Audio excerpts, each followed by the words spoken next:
Hello and welcome to the latest Wind in the Willows video review. Whew, we're getting there. We are nearly through the whole series. This week it's The Rescue. Last week we had a classic episode from the Winter Tales video that I remember very well. And here is another one from that same video. I'm sure many of you remember The Rescue. It was that last one on that video. And another one set in very, very snowy weather. It's an absolute classic, this one. I love it, even though Badger isn't in it. But it's still a classic. So without more ado, let's get into it.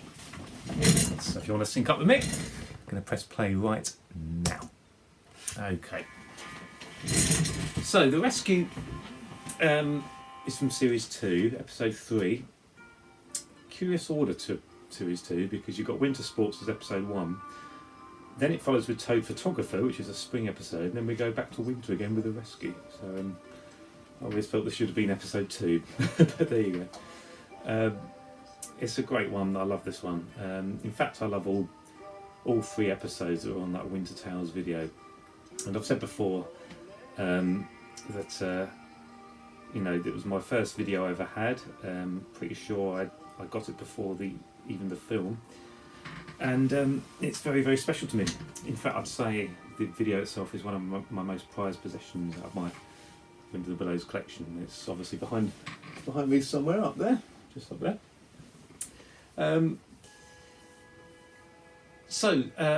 Another thing to note actually as well with this is for years it was released as an edited version on that video, and I never knew that until the Channel 5 showed it.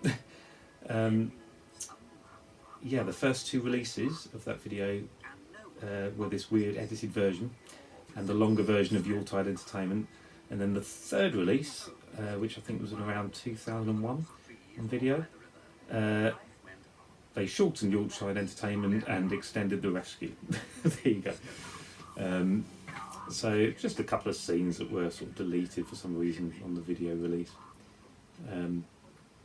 Now this is one, as the title suggests, that suggests peril, and even though it's not a typical sort of Toad episode, Toad does show off in this one, and he does have a craze, and it all comes about from this character that needs rescuing. And I love the opening of this. It's almost as if the countryside is very still. There's not a lot of movement. It's just bleak weather. The snow isn't falling, but it has fallen. It's very heavy, and it's just very, you know, that sort of muffled sound you get when there's just snow all over the place. It's just got that feel, this one. Directed by Chris Taylor, of course. Now this is nice to see Ratty sort of doing 2 things that he loves. He's baking, making scones, and he's also composing something all at the same time. Very impressive, Ratty. He can do a lot at once.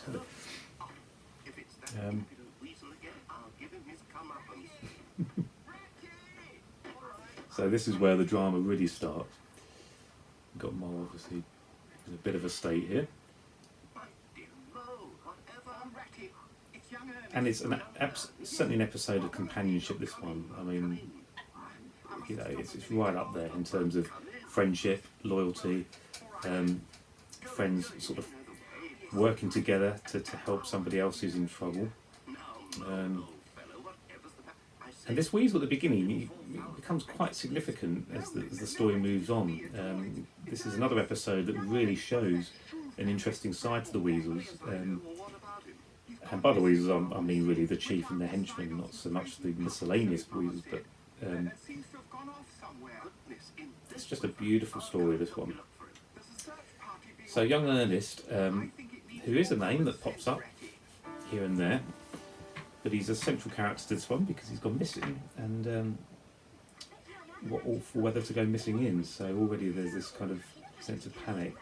Now watching this one, having grown up with seeing this one after the Winter Sports episode, you know, I always assumed this was the same set. I mean, it looks the same in terms of where all the characters met for the Winter Sports episode before Toad went and did his skiing and they did the snowman competition and so on. And I think it is. I think it's the same area. You can see the hill there where they all use their sledges. Now this is interesting, we've got Billy Rabbit's voice, but not Billy Rabbit, we've got Billy Mouse. So I think they made an error here. Now we've seen Billy, Field Mouse Billy before, if you think of The Great Steamer, other episodes, but you certainly didn't have Billy Rabbit's voice. So I think they made an error in the script. They probably read the script, saw it as Billy, and they read the lines as Billy Rabbit, or David Jason did, and then for some reason things weren't communicated and they used the wrong character, the wrong puppet for it. It should have really been Billy Rabbit. Or it should have been Billy Mouse in the scripts, labelled very clearly. But whatever the reason, it doesn't really matter. But maybe they had a puppet issue, Billy Rabbit puppet wasn't ready or something, who knows. It's just always a bit odd hearing Billy Rabbit's voice and his little mouse. Now this is one of Toad's many classic, wonderful costumes that still exist today. They had it on display actually in one of the Cosgrove Hall archive exhibitions a while back. Even the rucksack that he's got, beautifully made. So Toad's equipped for the search. He's got all the gear, hasn't he? Of course he would have. You've just got Ratty and Mole in their basic clothing. You've got Toad. Reminds me a little bit of the later episode Hot Air, when he has to go up with sandwiches, a load of food to take with him, so he doesn't starve to death. And notice the music as well. We've got an instrumental version of Shoosh Boomer in the background, which again was so fitting that it followed on from Winter Sports on that video. As a child, growing up with the videos, I always felt that they were kind of, obviously they weren't, but released straight to video, almost designed for the video. Like they came as such a trio of episodes that they just worked so well together.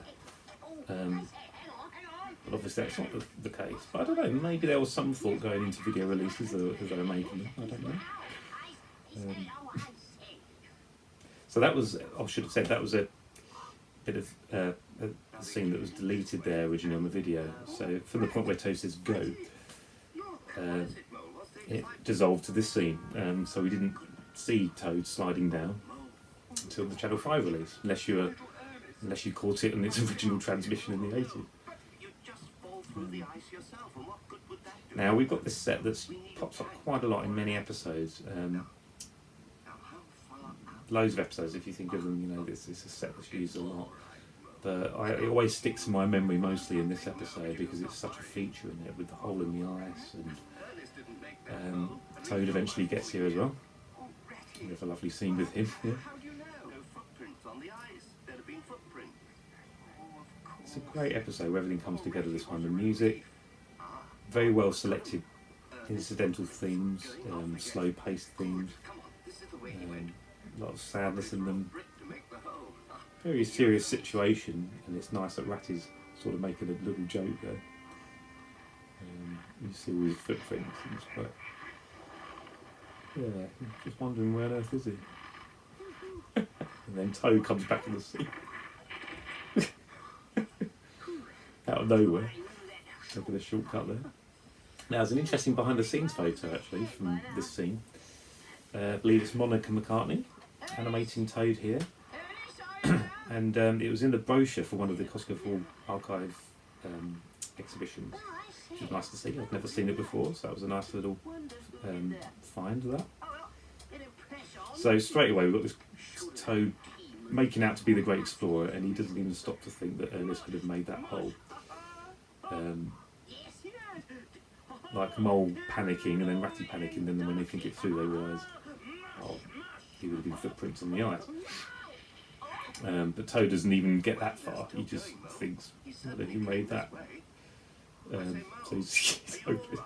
And this is these later scenes. So from the point where Toad slid down there, it dissolved to a bit later with Toad trying to get up that bridge. So all this scene here with Ratty and Mole I hadn't seen till 1997 or 8, when it was shown on Channel 5. So you're talking over 10 years of just being used to the shorter version. nice that you're seeing this as well. It's develops Ratty and Mole's kind of characters a bit more in this episode. It just brings them together a bit more. You know, nice to have that discussion about something that happened earlier, about the weasel earlier. Lovely animation of that. What do you call that bird? Is it a coot? Moorhen? So look at this, the lighting's changed, you can see it's later, lovely detail that of the lighting. And Toad's barely made it anyway, he's just got up the bridge.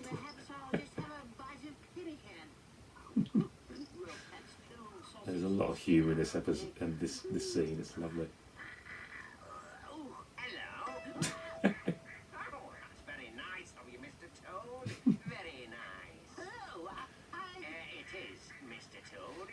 Now another thing about the voices, maybe it's, I don't know, Chris Taylor got things a bit wrong directed, I don't know. We got the henchman's voice here, but that's not the henchman.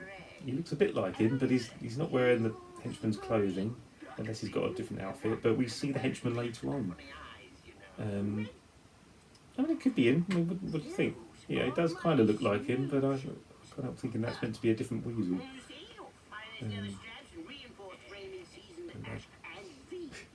Protect me against snow blindness, which If he's trying to use his peripheral vision there, he takes the goggles off and confirms he's gone.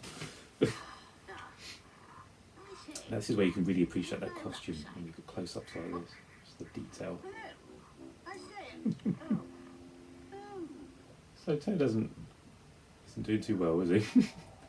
Now look at that lovely dissolving, passing of time, lighting changes. We've got that lovely mix of moonlight and pink, the sun setting. So being winter, we assume this is sort of, you know, early, very early evening, late afternoon, early evening.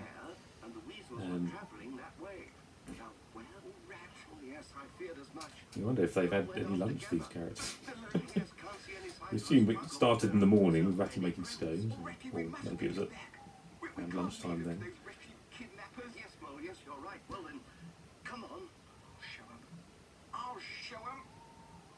And it really is Ratty and Mole sort of drive this episode, really. And it beautifully balances between them looking furnace and Toad looking furnace, but not really getting anywhere. Toad just gets lost himself.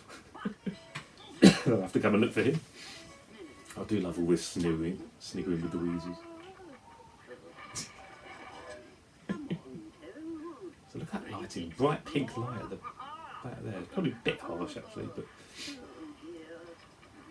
great camera angles looking down through the trees, angles that we don't often see. And I love it when you see shots like this, with branches very much in the foreground and out of focus.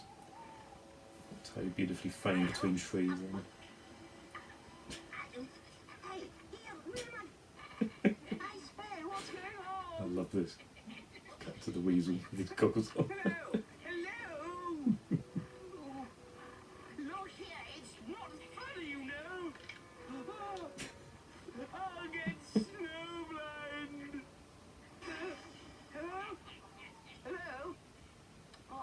I never quite understood that movement that Toad just did then. I think he was reacting to a sound, but it's almost as if he was pulled, but no weasel actually pulled him.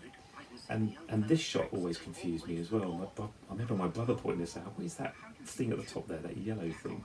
We thought it was a glowworm on a branch, but it's very deceiving. It's actually the gaps in the wood showing light behind this door. They're actually much closer to a door than they seem. But it's an optical illusion. That light at the bottom almost looks like a lit up building way in the distance. But in fact, it's just the bottom of a door. It's just the way it's lit. It's just so dark and contrasting with such bright yellow light. And they start walking, obviously that just cuts in real time, really. And that light at the bottom of the door is what we saw. And now we go to my favourite scene in the whole episode. Just this dialogue between Ernest and the weasels. Like the way it's set up is it feels like there's kind of danger here, with the lighting, harsh shadows. That's what the chief says here, and I love Ratty's reaction there. They're thinking, gosh, what? So even though he's saying, so even though the chief's saying, don't you go wander about, thinking, oh, the chief's really saying that, but they don't want to leave him alone with the henchman. They don't know what he's going to do. Sorry. We thought that you And Mole can't say it. I love that. Mole can't say what he wants to say, so he hesitates and he just skips to, would you be very kind? He resolves what he wants to say without actually saying it. I love that. And then you got the weasel, the chief, getting very kind of embarrassed here. Uncle Bert, my colleague, who's having great difficulty. That owl from the henchman doesn't quite work there, to be honest. And that should have been a bit more reaction in the animation. But look at the detail of the animation here, when the henchman's kind of twisting the handkerchief there. Just a shame the chief's so in the darkness there. We've just got this light on the henchman and barely on the chief. Maybe that's on purpose to kind of make him a bit more menacing. So it just won't admit that they can be kind, and they have been kind to Ernest. So, and it's not the only time we see this nice side to the weasels. This is lovely. This. Timing. Brilliant. And this. So.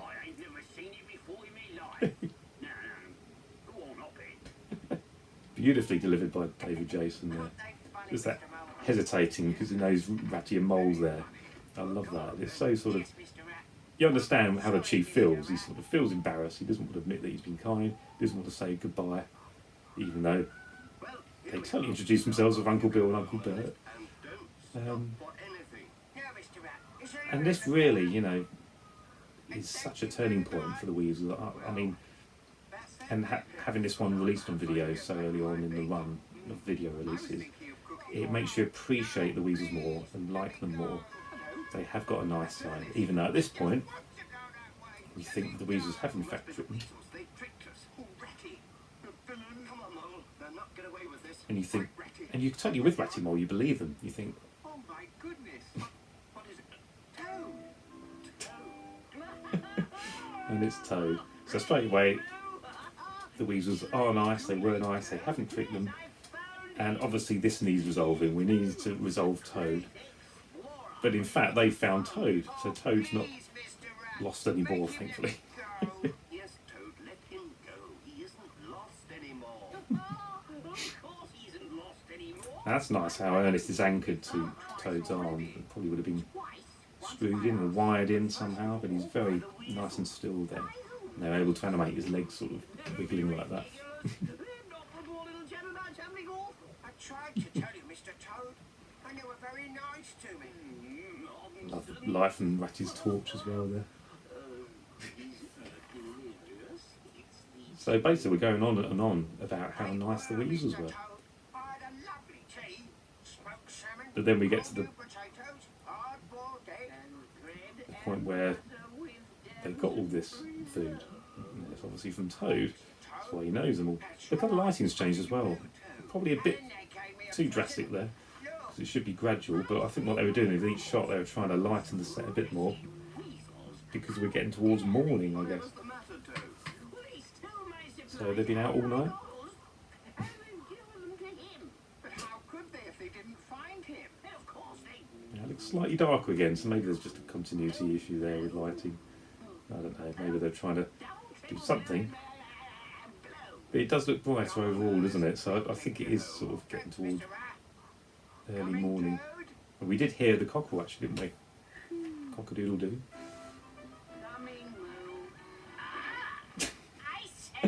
Lovely animation. Now I wonder what that material is that Toad's got his feet in there. Looks like Vaseline to me, a proper bowl of Vaseline.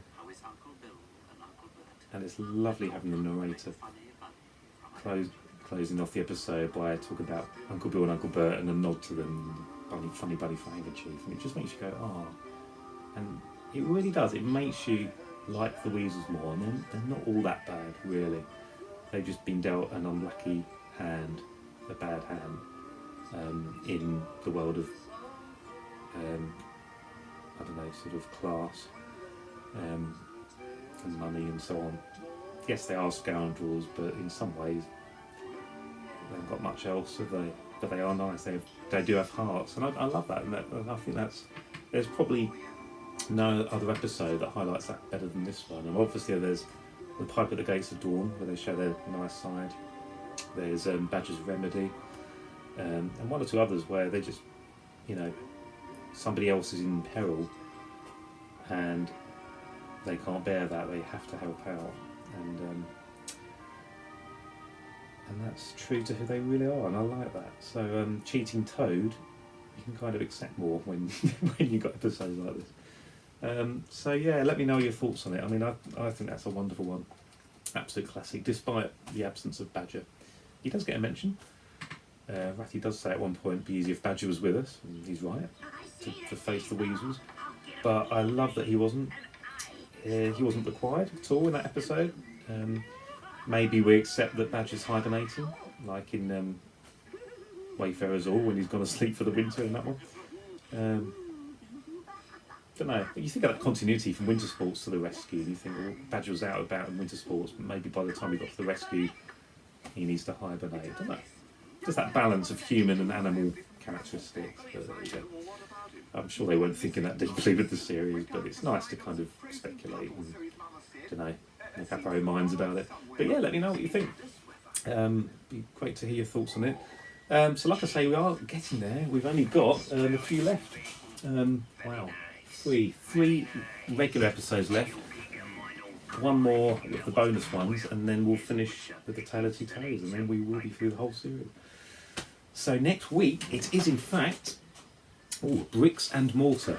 The last one we're doing from Series 4. It's the February episode from Series 4, and what better time to do it than in February, of course. So I look forward to that, and so do join me for that. And wrap up warm as the weather gets colder and colder, because it does seem to be getting colder. So thanks for watching, all the best, and I shall see you next week for Bricks and Mortar.